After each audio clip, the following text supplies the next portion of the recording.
Eu sou humano e, portanto, nada do que é humano me é estranho.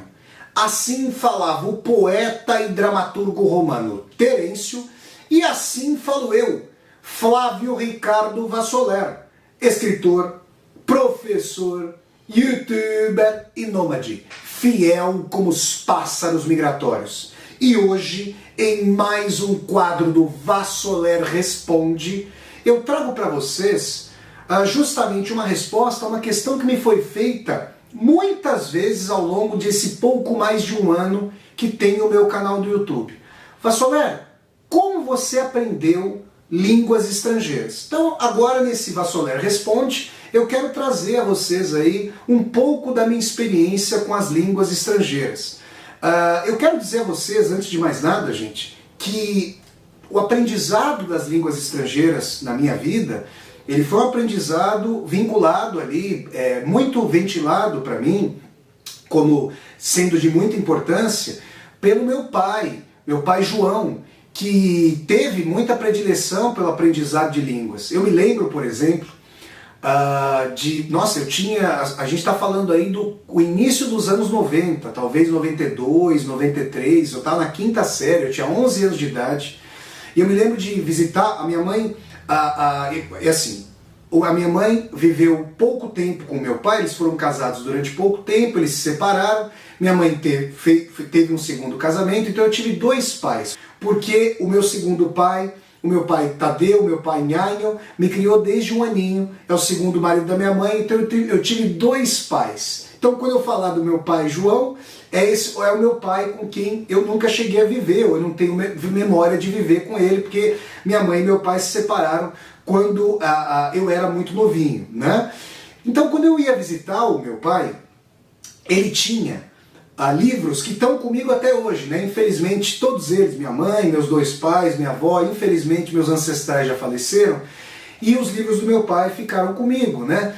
E eu fiquei muito emocionado, depois de anos e anos tendo visto aí a biblioteca do meu pai, de ter encontrado um livro chamado Alemão por Imagens, Francês por Imagens e Inglês por Imagens.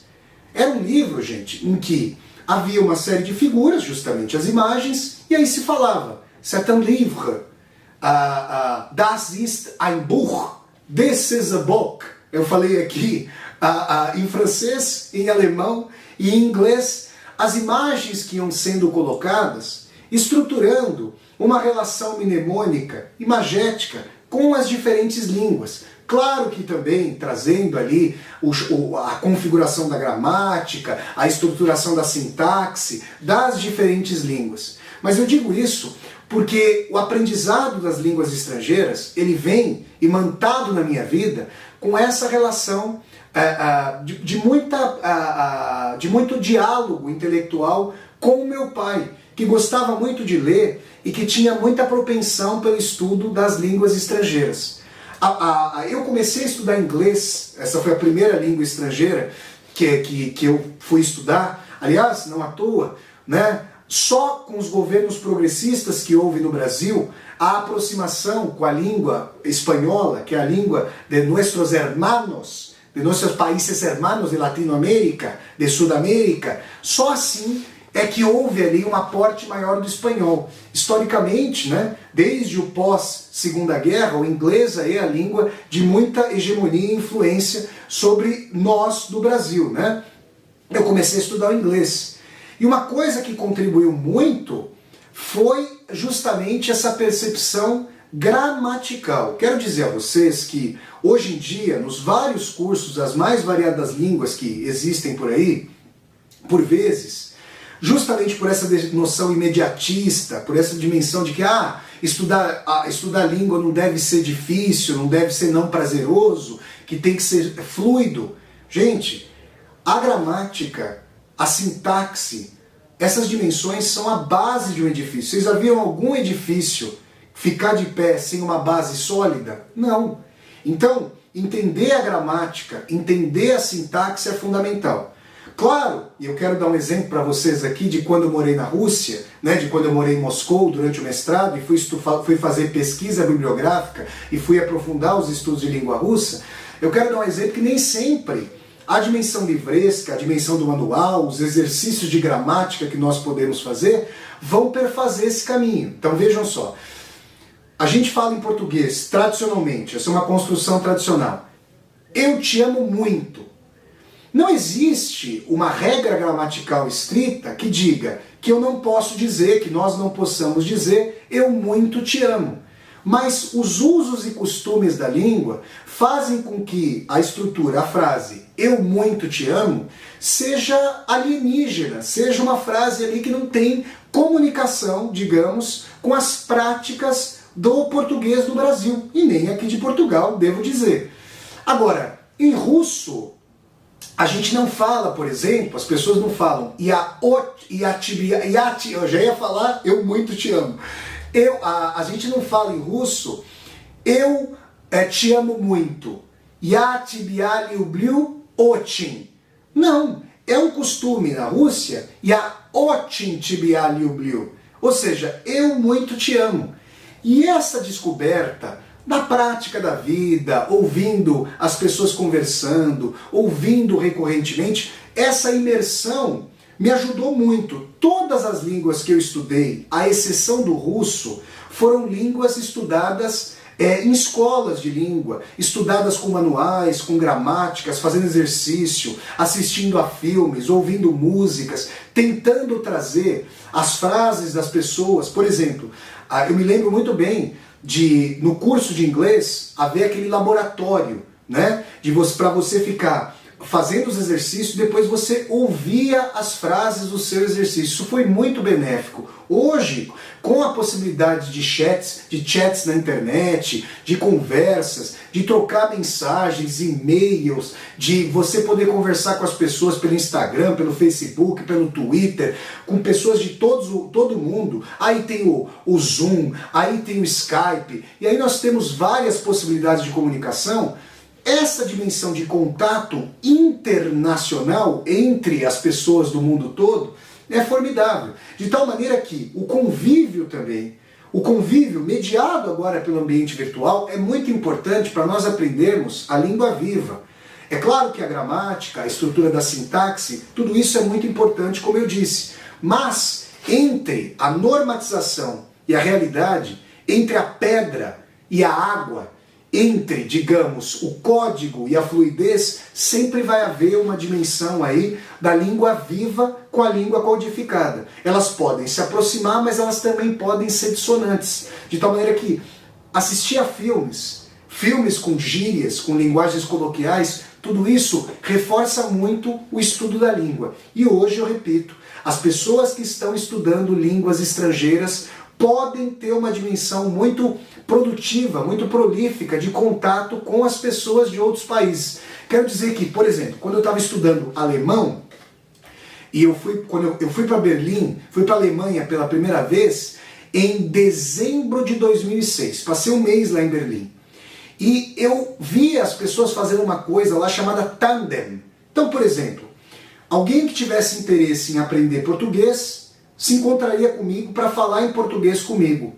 E eu, tendo interesse em falar a língua alemã, conversaria em alemão com a pessoa do outro país. Então era uma troca bacana, um encontro fortuito de duas pessoas que quisessem aprender língua estrangeira com falantes dos respectivos países. Isso também é muito bacana. Outra coisa que sempre me municiou muito de uma possibilidade de aprofundar o estudo da língua é o estudo comparado das línguas. Vejam só, muito se fala justamente, né, do fato de que do latim ter havido o surgimento das línguas neolatinas, entre as quais o português, o espanhol, o francês, o italiano e assim por diante. O que é interessante? Eu, como vocês, como a maioria de vocês assistindo a esse vídeo, eu sou brasileiro. Eu sei que tem pessoas de Portugal assistindo a esse vídeo e pessoas de outros países, inclusive, que têm interesse na língua portuguesa, já que esse vídeo está sendo feito em português. Mas, sendo alguém que estudou a língua portuguesa, estudou aí com profundidade, eu nunca vou me esquecer da professora Maria Luísa, da 7ª série, e da professora Maria José Grisaro, do meu 3º colegial, 7ª série em 1995, e o 3º colegial em 1999, numa escola em São Bernardo. Essas professoras foram quintessenciais para que eu pudesse aprender a língua de uma maneira viva, de uma maneira em correlação com a realidade, em correlação à normatização, em conluio, em prática conjuminada com o real. É importante dizer que quando a gente aprende, por exemplo, o pretérito perfeito em português, né? Eu fiz.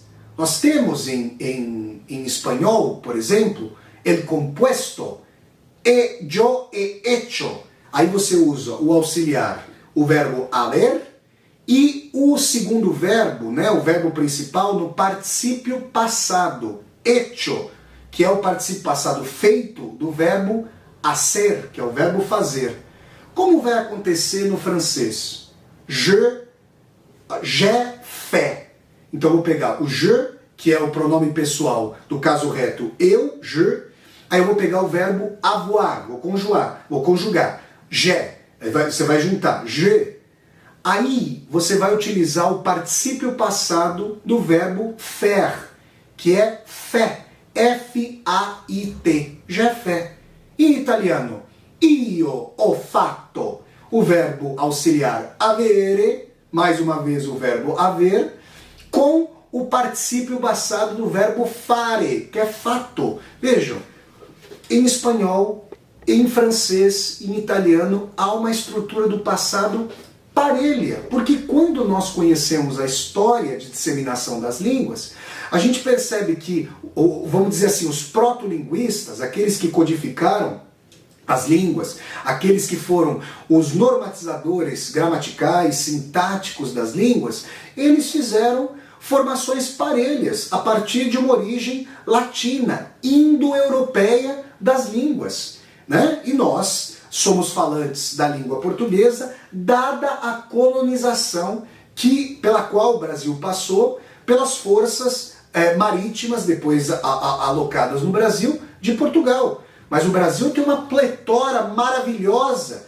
da língua de seus habitantes, de suas habitantes originais, dos formidáveis povos ameríndios. É importante dizer que até o século ali, 16 em São Paulo, o tupi é que era falado. Né? Nós tínhamos ali naquele momento da colonização do Brasil a região do Nordeste, com o ciclo da cana-de-açúcar, sendo a região economicamente pujante. E na região de São Paulo, que só depois se tornaria mais economicamente pujante, o tupi era a língua falada. Então uma dica que eu quero dar a vocês é a seguinte. Primeiro, não há uma dimensão aqui, gente, de pura facilidade, um aprendizado osmótico. A estruturação, o aprendizado da gramática é muito importante. E aqui eu quero dizer para vocês, ter estudado línguas com declinações, duas delas, o alemão e o russo, esse estudo me ajudou muito para ter domínio gramatical e sintático da língua. Vou dar um exemplo aqui para vocês, tá? Em português, o título da novela de Dostoiévski, Memórias do Subsolo, é bonito e é também ambíguo. Por quê? Porque essas memórias pertencem ao subsolo, são do subsolo, pertencentes a ele, ou são memórias provenientes do subsolo, oriundas do subsolo. Esse do, essa contração do, que é a fusão da preposição de mais o artigo o, gera essa ambiguidade em português. Essa ambiguidade não aconteceria em alemão e em russo. Por quê? Deixa eu explicar para vocês. O título original em russo é Zapisky is. Olhem a preposição is padpolya. Eu não conheço a língua grega, infelizmente, quero um dia estudá-la.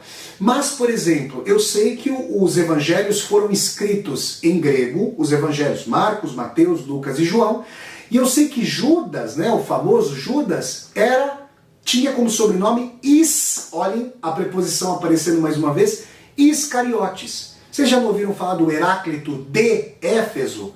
Judas de Cariotes. Judas Iscariotes. Isso que vai passar para o grego, vai municiar o russo, e veja no inglês, he is from.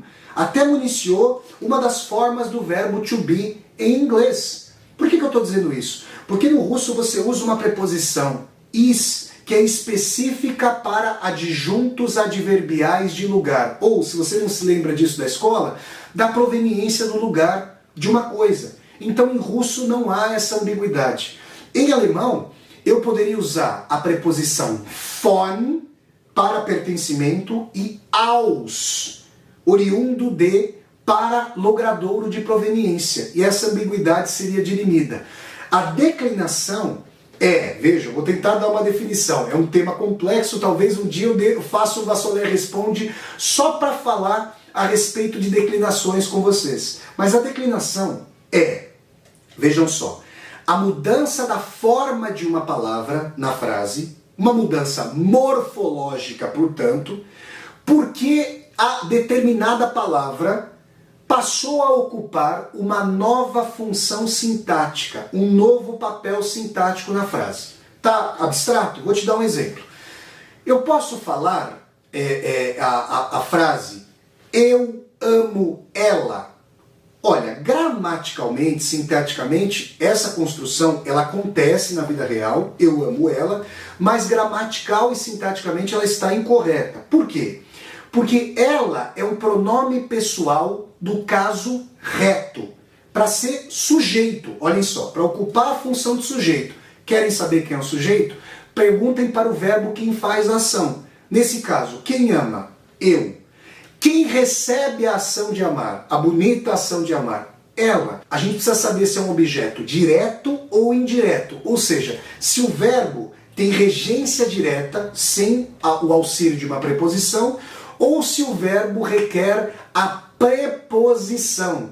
E aí o objeto vai ser direto, sem preposição, ou indireto se houver para o complemento do verbo uma preposição. No caso, o verbo amar, desculpem, é um verbo transitivo direto. A despeito de o grande Mário de Andrade ter dito que amar é um verbo intransitivo, num dos títulos mais bonitos, paradoxais e tétricos da história da literatura e nomeadamente da nossa literatura brasileira.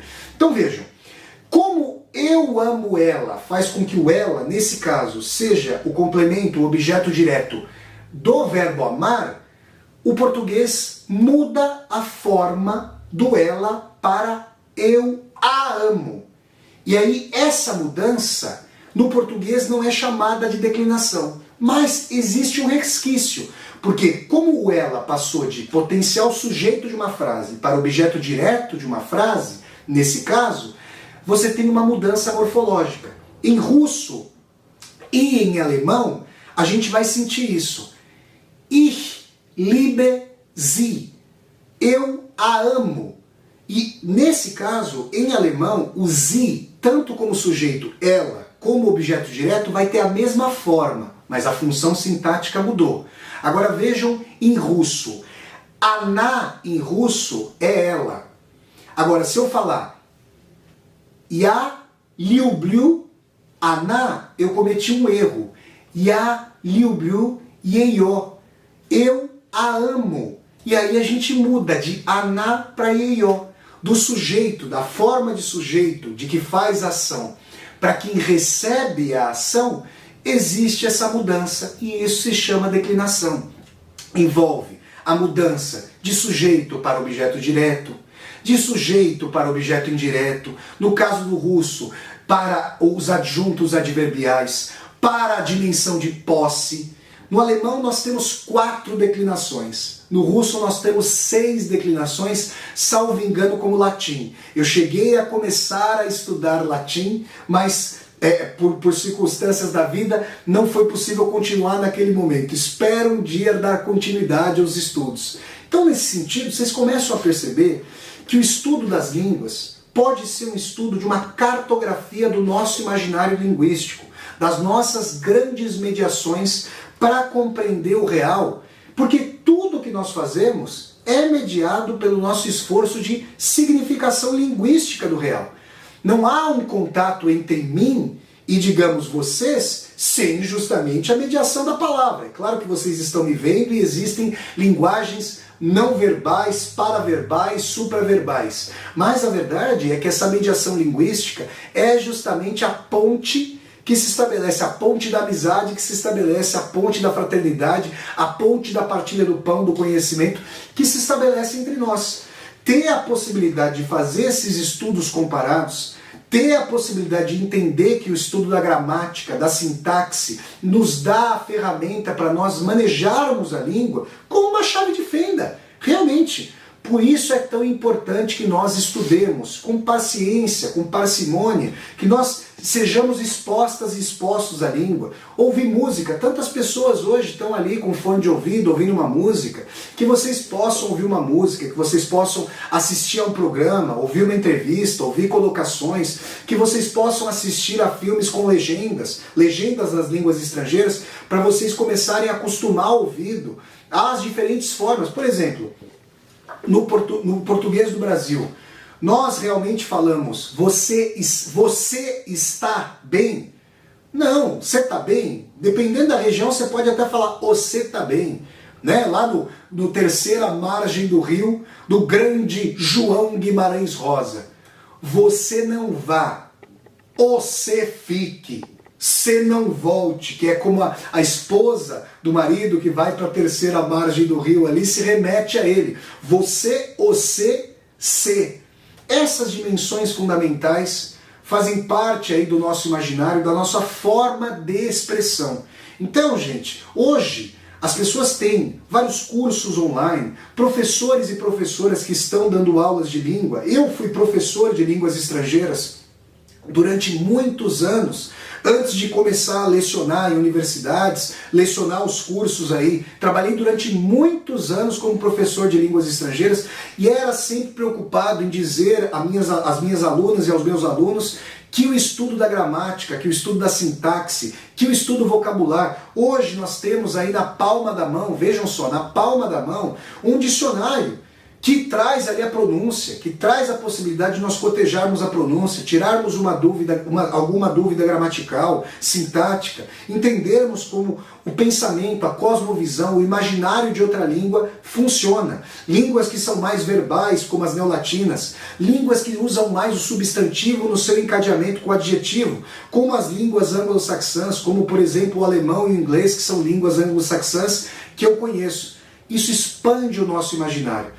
E eu quero dizer a vocês que, justamente, eu fui estudar línguas para poder ler autores e autoras no original, o russo especificamente para ler o Dostoiévski, mas eu sabia que depois de ter feito a opção por estudar ciências sociais, tendo saído do curso de Direito e vindo de uma família da classe trabalhadora, esse fator ia ser muito importante para eu poder trabalhar, como de fato eu fiz durante tantos anos da minha vida, como professor particular de línguas estrangeiras. Então, espero que esse vídeo do Vassoler Responde tenha incentivado você a estudar línguas estrangeiras. Johann Wolfgang von Goethe, o maior nome da literatura alemã, um dos maiores nomes do renascentismo europeu, e nomeadamente da Alemanha, chegou a dizer que aprender uma língua nova é cruzar a pátria de uma nova nação. É justamente carregar a pátria consigo, independentemente de nós estarmos ou não em nosso país. Enquanto eu tiver comigo a língua portuguesa, e a terei até o fim da minha vida, independentemente de eu estar ou não no nosso país, no Brasil, e agora nesse momento eu estou aqui em Portugal. Claro que Portugal tem a contiguidade linguística, mas o português de Portugal e não o português do Brasil, mas eu estou com a pátria. Então é ser um argonauta do imaginário, é ser aí um nômade, fiel como os pássaros migratórios, também com as línguas. Então, gente, essa é a dimensão de como eu aprendi línguas estrangeiras, com estudos sistemáticos ao longo de alguns anos, me dedicando a essas línguas, tendo disciplina para conversar. E um detalhe final que eu reputo muito importante: não tenham receio de errar. Deixa eu contar essa história para arrematar o Vassoler Responde. A primeira prova de inglês que eu fiz em 1996 foi uma prova em que eu tirei 9,9. Eu errei uma coisa. Eu não me lembro das coisas que eu acertei naquela prova, mas eu me lembro do que eu errei. Em inglês, não se usa o verbo to have para falar a idade. Então eu não vou falar I have 39 years old. Eu tenho 39 anos. Isso vale, por exemplo, para o inglês. Mas não vale, desculpem, isso vale, por exemplo, para o português, para o espanhol, para o italiano, para o francês, mas não vale para o inglês. Como é que se diz em inglês? Se usa o verbo to be. I am 39 years old. E eu errei isso naquela primeira prova. Eu coloquei o verbo to have ao invés do verbo to be. Foi o que eu errei naquela prova. E eu não me esqueço, já se passaram 25 anos da data dessa prova, ou 25 anos e meio, porque foi no começo de 1996, e disso eu não me esqueço. O erro, então, foi vivificante, ele foi edificante. Não tenham medo de errar pronúncia, não tenham medo de errar, de construir uma frase, se exponham. Esse erro vai fazer com que vocês consolidem. Acertar é prazeroso, é fácil. Errar implica que nós nos descentremos, que nós saiamos de nós, que nós recebamos a mão estendida do professor, da professora, do amigo, da amiga, estrangeiros, para conversarmos. Se exponham, porque isso mostra ali um ímpeto para falar. Antes de aprender a gramática, antes de aprender a sintaxe, todas e todos nós sabíamos falar o português. E os nossos irmãos e irmãs dos outros países também. A gente foi sistematizando isso. Então, essa é a importância do aprendizado das línguas. Foi assim que eu aprendi, foi assim que eu sistematizei, e agora com esse aprendizado comparado, eu posso transitar por algumas línguas, as línguas que eu conheço, e mostrar aí, compartilhar com vocês essa possibilidade de aprendizagem. Se vocês gostaram de mais esse quadro do Vassoler Responde, contemplando uma pergunta, como eu aprendi línguas estrangeiras para vocês, deem um like no vídeo, curtam o vídeo, disseminem esse vídeo pelas redes sociais, para que nós possamos chegar cada vez mais e mais pessoas. Se você está chegando ao canal pela primeira vez, seja muito bem-vindo e bem-vindo. Eu peço que você se inscreva aqui no canal, toque a sinetinha para poder receber as notificações e deixe seu comentário aqui embaixo do vídeo para que nós possamos conversar. E mais, aqui embaixo desse vídeo você vai encontrar uma tecla chamada Seja Membro. Se você gosta das atividades aqui do meu canal, considere a possibilidade de, ao clicar nessa tecla Seja Membro, se tornar um membro ou uma membro humanista do canal e apoiar esse meu projeto de universidade aberta no YouTube. Então é isso, pessoal. Eu sempre deixo o convite para vocês acompanharem o Vassoler Responde, que acontece todas as quartas-feiras, às 8 horas da noite, horário de Brasília, no Brasil. Então é isso, gente. Até o próximo vídeo do Vassoler Responde, pessoal, e tchau, tchau!